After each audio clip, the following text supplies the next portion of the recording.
Mesdames, Messieurs, bonjour et merci de vous joindre à nous pour votre émission Autour du thé. Ce matin, nous recevons une jeune dame. Elle est à la fois docteur vétérinaire et styliste. Vous aurez l'occasion de la découvrir juste après ce jingle.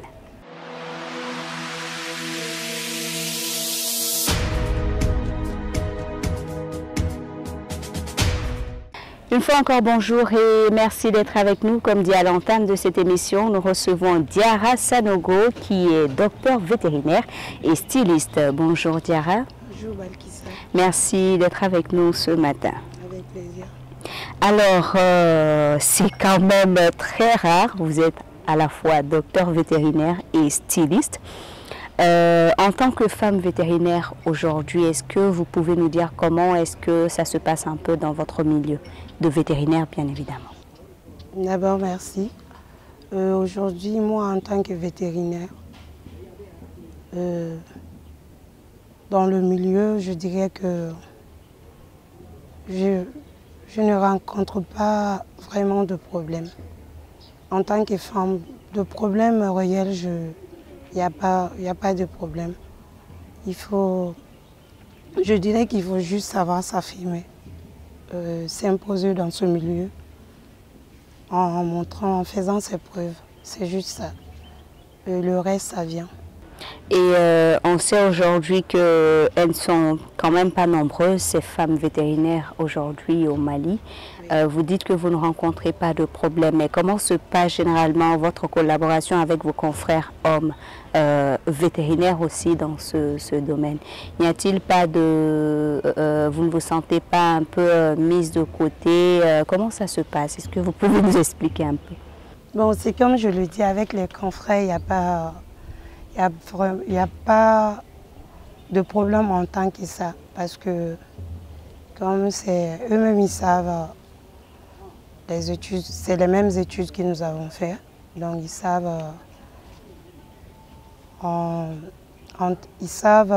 ils connaissent la force de frappe des femmes. C'est pas parce qu'on est femme qu'on ne peut pas s'imposer dans ce milieu. C'est comme je l'ai dit, c'est par tes actes que tu arrives à te faire respecter. Moi, personnellement, je n'ai pas de problème avec mes confrères. Le problème peut venir des éleveurs, des clients, parce qu'ils ne sont pas habitués à voir des femmes vétérinaires. Par exemple, quand tu pars sur une ferme, automatiquement, en général, le peul, il te dit directement « Ah, tiens, moi je m'attendais à un homme. » Donc il y a des femmes vétérinaires. Et moi, ça me fait toujours, je souris toujours. Et au départ, tu vas trouver qu'il est sceptique, mais après mon intervention, une à deux fois, on s'habitue, il ne veut plus que ce soit une autre personne qui intervient sur sa ferme. C'est comme ça, il faut toujours s'imposer. Et justement, c'est quoi, vous, votre astuce ou sinon la formule magique qui a fait qu'aujourd'hui, vous parvenez à tenir? Parce qu'on en connaît aujourd'hui des femmes qui sont dans ce même corps de métier que vous et pourtant qui souffrent, qui se sentent marginalisées et qui ont vraiment du mal à se faire comprendre, à s'affirmer comme vous l'avez dit. Alors vous, c'est quoi votre secret? Donc je dirais que j'ai été bien coachée parce que ma maman est vétérinaire, donc j'ai grandi avec elle, je suis à apprendre avec elle. Je la regardais au quotidien, comment elle gérait les différents problèmes auxquels elle est confrontée. Donc, j'ai été bien coachée. C'est d'elle que j'arrive à m'imposer. Et à chaque fois que ça ne va pas, je retourne vers elle. C'est ça. Vous êtes membre de l'association aujourd'hui des vétérinaires, n'est-ce pas? Alors, au sein de cette association aujourd'hui, comment se passe la collaboration? Y a-t-il des difficultés auxquelles vous êtes confrontés? La collaboration, il n'y a pas de problème en tant que ça. Le problème, c'est la perception des gens du métier vétérinaire. Je dirais que c'est le métier en tant que tel qui est un peu marginalisé. Parce que quand on dit on est on est médecin vétérinaire, on est docteur vétérinaire, les gens ont tendance à penser directement aux chiens, chats et aux moutons. Oui, c'est vrai, mais moi, je dirais qu'il faut voir le vétérinaire au-delà de ça. Le docteur vétérinaire, c'est aussi cette personne qui va s'occuper de la santé humaine. Il joue un rôle très important dans la santé publique. Voilà. Notamment dans la transmission des maladies zoonotiques, qui sont des maladies transmissibles de l'animal à l'homme, vice-versa. Et le vétérinaire aussi va s'occuper de la salubrité, de la sécurité des aliments. Donc, il faut changer cette perception des gens du vétérinaire. Le vétérinaire, c'est plus que ça. Le vétérinaire est pluridisciplinaire, je dirais. C'est pas seulement aller piquer les vaches, les moutons, les chiens. Voilà. Alors aujourd'hui, l'association des vétérinaires, vous dites être membre de cette association-là oui. Qui existe. Alors aujourd'hui, en quoi consiste la mission de cette association-là? Qu'est-ce que vous faites aujourd'hui concrètement? Concrètement, l'association cherche d'abord à améliorer les conditions de vie des vétérinaires, des docteurs vétérinaires. Il faut dire qu'il y a beaucoup de docteurs vétérinaires, mais il y a certains aussi qui sont confrontés à des difficultés. Donc le but principal de l'association, c'est d'améliorer les conditions de vie de ses membres. Et un des objectifs de l'association, c'est aussi de parvenir à la création d'un ordre des docteurs vétérinaires. Ça, c'est un des objectifs. Aussi, l'association, c'est aussi jette un regard sur les autres acteurs de la profession, que tu sois technicien, agent, ingénieur de l'élevage. L'association s'occupe de tous les maillons de la profession. Alors, vous disiez tout à l'heure que le vétérinaire s'occupe aussi de ce qui est de la santé publique, vous en avez parlé, oui. Également des animaux. Alors, est-ce que vous pouvez nous dire aujourd'hui quelles sont les actions menées par l'association sur le terrain? Chaque année, chaque 28 septembre, on fait des célébrations afin d'éradiquer la rage canine. La rage, c'est une maladie zoonotique. Une fois déclarée, il n'y a pas de médicaments. Ça tue inévitablement. Donc chaque année, l'association, en partenariat avec le ministère de l'élevage, notamment les services vétérinaires, organise des campagnes de vaccination un peu partout sur le territoire malien. Donc on fait des campagnes de vaccination gratuites où on fait des communications, des publicités afin que la population amène des chiens, des chats, parce qu'il n'y a pas que les chiens et chats qui transmettent cette maladie. La maladie peut être transmise par les chauves-souris, aussi les singes. Et la maladie se transmet par morsure ou par des coups de griffe d'un animal. En général, le virus se trouve dans la salive de l'animal. Et une fois mordu, le virus va migrer au niveau du système nerveux de l'être humain. Et une fois déclaré, il n'y a pas de solution, c'est la mort. Inévitablement. Alors, est-ce qu'il y a un endroit aujourd'hui indiqué pour faire venir, où les populations peuvent faire venir les animaux domestiques qu'ils ont à la maison pour les faire vacciner, ou vous faites du porte-à-porte? Comment est-ce que ça se passe pour les téléspectateurs qui nous suivent? Aujourd'hui, on était à Dibidani, à la direction régionale des services vétérinaires. Les actions pour la vaccination gratuite ont lieu là-bas. Mais plus tard, il y aura parce que ce n'est pas seulement une seule journée de campagne. Et comment se passe celle des autres des autres régions, vu que vous dites que c'est tout le territoire qui est concerné par cette campagne gratuite. Alors, comment est-ce que ça va se passer? Vous allez à l'endroit des populations où il y a des sites indiqués où est-ce qu'on peut amener les animaux? Oui, il y a des sites indiqués. En général, l'État a des agents, bon, il y a des mandateurs. Voilà, dans chaque région, il y a des mandateurs. Et en général, on choisit le mandataire en charge de la région. Il y a un point, ou bien s'il y a une structure de l'État, c'est lui qu'on indique en général. Et vous parliez alors de maladies, de rage. Alors la campagne elle est lancée uniquement contre la rage ou il y a d'autres pathologies qui sont ciblées Bon, le 28 septembre, c'est la campagne qui débute le 28 septembre, concerne uniquement la rage. Mais il y a d'autres maladies, zoonotiques pour lesquelles l'État organise des campagnes de vaccination, mais c'est à des périodes différentes. C'est à des périodes différentes. Ce n'est pas uniquement que la rage.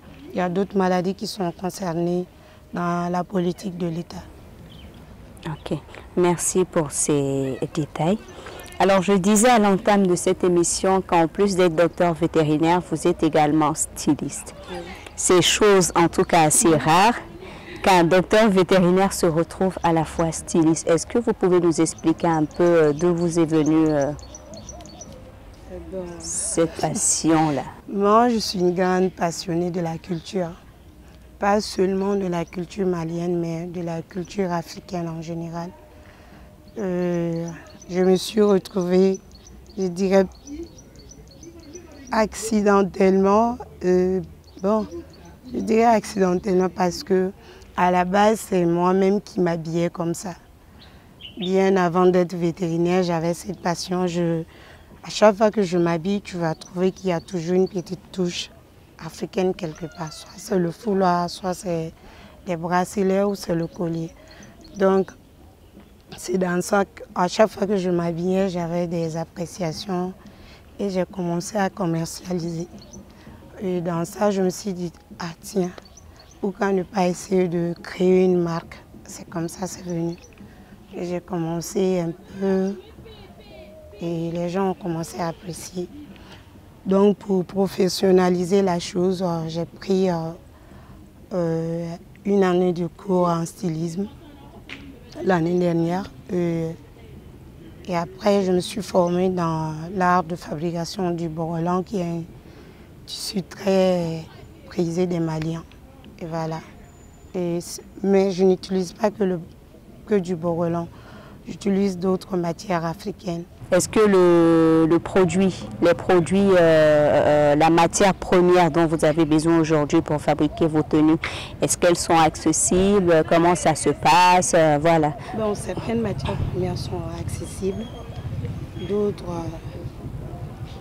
un peu difficiles à trouver, mais le problème est que comme c'est un travail, en général, c'est un travail artisanal. Et tout ce qui est artisanal, en général, ça prend du temps pour confectionner. Et du coup, le coût d'achat, ça va revenir très cher. Bon, pas très cher, quoi. Et les gens, en général, disent que ces produits sont un peu chers. Donc la difficulté, c'est d'abord, il y a souvent un problème de paiement et les gens ont tendance à se dire « Ah, vos trucs de blanc là, vos trucs de blanc ». Moi, ça me fait mal quand j'entends vos trucs de blanc parce que les blancs ils quittent chez eux pour venir acheter ces trucs-là ici. C'est pour nous. Et quand on dit que c'est des trucs de blanc, ça me choque un peu. Parce que moi, je me dis que c'est pour nous. Nous devons valoriser ça d'abord en consommant nous-mêmes nos propres produits.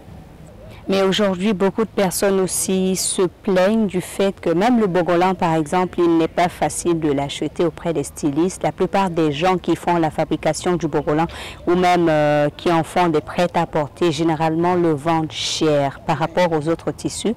Alors, qu'est-ce qui fait qu'aujourd'hui c'est cher et pas accessible aux populations? C'est comme je l'ai dit, hein, c'est le temps de fabrication, je dirais. Est-ce que ça se fait à la main? Et il y a certains modèles de bogolan qui sont plus faciles à faire. Il y a d'autres qui sont difficiles parce que ça prend énormément de temps. C'est des trucs, tu vas t'asseoir avec le pinceau, tu le fais. C'est vous-même qui dessinez vos... Oui, des dessins jusqu'à la couture, le modèle, c'est moi-même qui l'ai choisi. Je dirais que ça, c'était à mes débuts.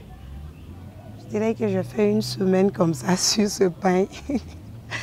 C'est un des premiers modèles que j'ai confectionné. C'est ça. Donc, à moins d'être professionnel, vraiment professionnel, sinon c'est des trucs qui prennent du temps. La confection, ça prend du temps un peu. C'est ce qui fait que c'est un peu cher. Et aujourd'hui, vous tenez un atelier, c'est cela? Non, je n'ai pas d'atelier en tant que tel. Je suis en partenariat avec des tailleurs, mais je n'ai pas mon atelier en tant que tel. Donc les modèles, je les dessine. Certains modèles, je les dessine, mais d'autres, tu vas trouver que le client vient déjà avec son modèle. Souvent, c'est le tailleur qui m'aide aussi avec les modèles. Voilà. Sinon, je n'ai pas d'atelier en tant que tel. Alors, nous, on aimerait savoir une chose. Comment est-ce que vous vous en sortez en même temps et avec la pharmacie vétérinaire que vous tenez et en même temps avec le métier de styliste, c'est-à-dire les clients, les commandes, la tenue des clients? Comment est-ce que vous vous en sortez et avec ceci et aussi avec vos clients de la pharmacie vétérinaire? Non, c'est une question d'organisation. Bon, avec les clients, je n'ai pas de problème parce que comme c'est des produits qui sont carrément opposés, avec les clients, il n'y a pas de problème. Le problème peut se poser, c'est au niveau de l'organisation. Mais en général, par exemple, si je veux faire des bogolans, par exemple des pains, je travaille en général les week-ends, les dimanches. Parce que dans la semaine, je dirais que je suis plus vétérinaire. Et souvent à la descente, vers 18h, 20h, je travaille à la maison le soir. Et vous parvenez à vous en sortir? C'est pas trop fatigant? C'est fatigant, j'avoue c'est fatigant, mais aujourd'hui, dans toute chose, il faut passer par des difficultés, c'est ça. Alors, quel est le dernier mot que vous avez, vu qu'on est pratiquement au terme de cette émission? Alors, quel appel vous avez à lancer à l'endroit des populations maliennes? Vous avez parlé tout à l'heure de la campagne de vaccination des animaux. Donc, voilà, quel est le message que vous avez à l'endroit de ces populations-là? Donc, moi, je dirais d'abord à la population de sortir massivement avec les animaux de compagnie qu'ils ont à la maison, les chiens, chats, singes et chauves-souris, aller les faire vacciner. Maintenant, en dehors de la campagne de vaccination, je dirais à la population de toujours faire vacciner les animaux parce que la vaccination est le seul moyen pour lutter contre la rage canine. La vaccination est la vaccination, on ne se fatigue pas de le dire. C'est surtout ça, de toujours faire vacciner. Parce qu'en vaccinant un chien, vous sauvez une vie. Merci beaucoup, Dia Sanogo. On est donc à la fin de cette émission, fidèles téléspectateurs. Merci à vous d'avoir été des nôtres. C'est tout pour ce numéro. Excellente suite de programme sur la 9. On se donne rendez-vous pour la semaine prochaine, même heure, même chaîne. À bientôt.